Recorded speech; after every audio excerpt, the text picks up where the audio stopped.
Immigration and fake job listings on LinkedIn. You might not think there's a connection between these two topics, but my team and I spent months researching the job problem on platforms like LinkedIn, Indeed, and ZipRecruiter, where there's millions of fake job openings. Jobs that have been open for months, even years, with hundreds of thousands of people applying. But no American even knows who are perfectly qualified ever get a response, because these job listings are fake.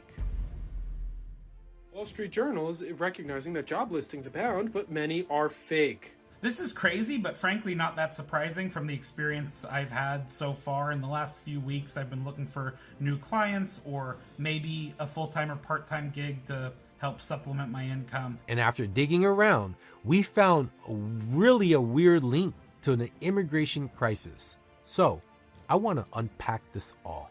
Because first off, this whole fake job listing thing has been sort of an epidemic happening for years. 40% of companies posted fake jobs within the last year, and 3 in 10 companies still have them up. But 70% of hiring managers believe posting fake jobs is morally acceptable. The reasons why hiring managers do this is plentiful. Some use it to signal to burned out employees that help is on the way, while others do it to test the market, benchmark salaries and benefits among competitors, and make it appear as if they're staying on top of DEI initiatives. And where it gets crazy is, behind every one of these fake job posts, someone is profiting and making money. And it's become $100 billion industry.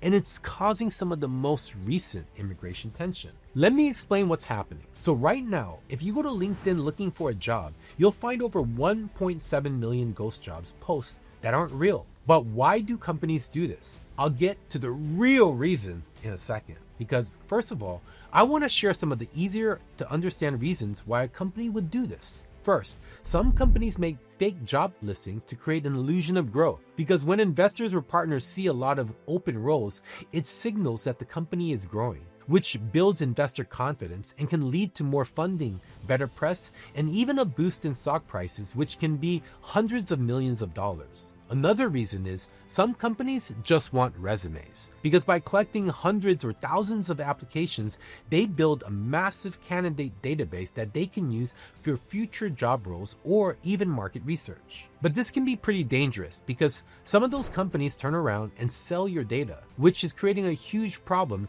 that I'll explain in about a second. But then there's a third reason, and it's 100% legal, and it's a big problem. In the US, if a company wants to hire a foreign worker, they need what's called an H-1B visa. But to get an H-1B visa, they are legally required to show that they first tried to hire an American. So they must post a job. People apply, but they never hire anyone. They never intended to hire anyone either. They just needed an American applicants to apply, so they can say they tried. And then they hire someone from overseas, often for much lower pay. This has become such a big problem that the US government is now trying to crack down on it. Check this out. Companies pay to sponsor H-1B applicants to $100,000. This will ensure that the people they're bringing in are actually very highly skilled and that they're not replaceable by American workers. And the crazy part is, this has been happening for hundreds of years. Back in the 1800s, Andrew Carnegie, who eventually became the richest man in the world through his steel company, ran fake job ads too. His reason was a bit different though. Basically, during union strikes, he would run a bunch of job openings in the newspaper to try to demoralize the workers that were on strike. And it worked. So then during the civil rights era, companies started doing the same thing. They'd post job ads in all black newspapers, but never actually called anyone back. And it would demoralize people.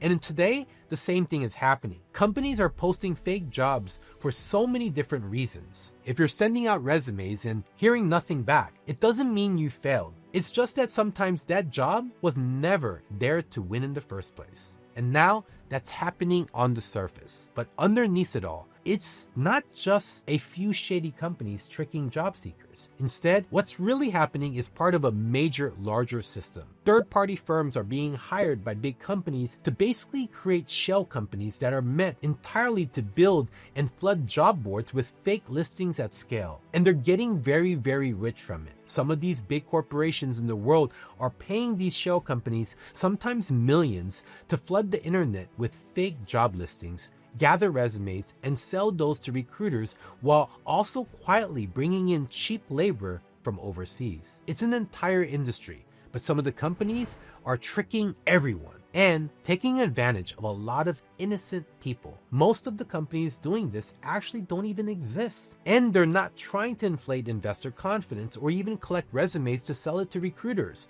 Instead, they're stealing something so much more valuable. When you apply for a job, on a lot of these application systems, you put in information like name, email, employment history, salary expectations, your phone number, and sometimes these sensitive details like social security numbers, address, or you even create an account on websites with passports. And what these fake companies do is collect all that information. And they sell it to data brokers or even criminal hackers who end up stealing people's identity, taking out loans, and ruining people's lives. And the platforms everyone trusts with their information and data are allowing this stuff to happen. And because they're making money too. I'm talking about LinkedIn, Indeed, ZipRecruiter. These platforms aren't just job boards, they're ad platforms. And they make more money when there's people on these platforms. They're allowing these fake job postings because it means more people will log on to them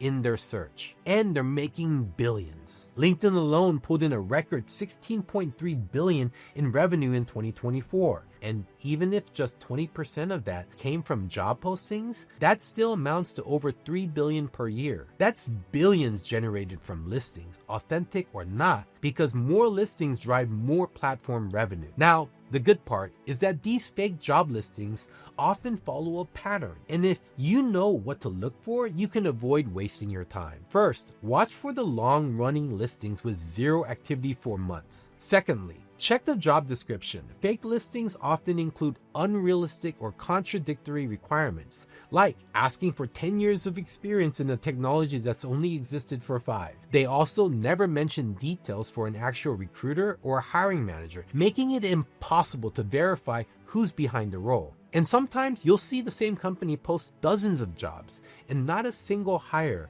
goes public. What if I told you that at least half of the jobs you're applying to are fake job postings and that company is not hiring at all? Fake job postings have been around forever, but there is a very real uptick in the last 6 to 8 months. There are two kinds of fake job postings. Fake postings from real companies because they're trying to save face and make it look like they are in a strong financial position when the reality is they're probably doing layoffs. The second is fake postings from fake companies. Here's how you can tell that job posting might be fake. Emphasis on the might, because you never know. It's a non-niche role, so it's a generally simple role to hire for, and it's been posted for 12 or more months. The exact same job posting has been unposted and reposted back to back to back, maybe every 30 days for about 8 months to a year. Fake postings from fake companies are even more dangerous. You can tell these are fake because they're really vague, poorly written, probably riddled with typos, and they request some of your personal information. For example, you should never have to log into Facebook to book an interview meeting. That person is trying to hack you. What can you do to actually get hired then? And avoid these scam posts. If you're looking for a job, the best way to go is beyond the public job listings, because most of the best jobs out there, even in my career,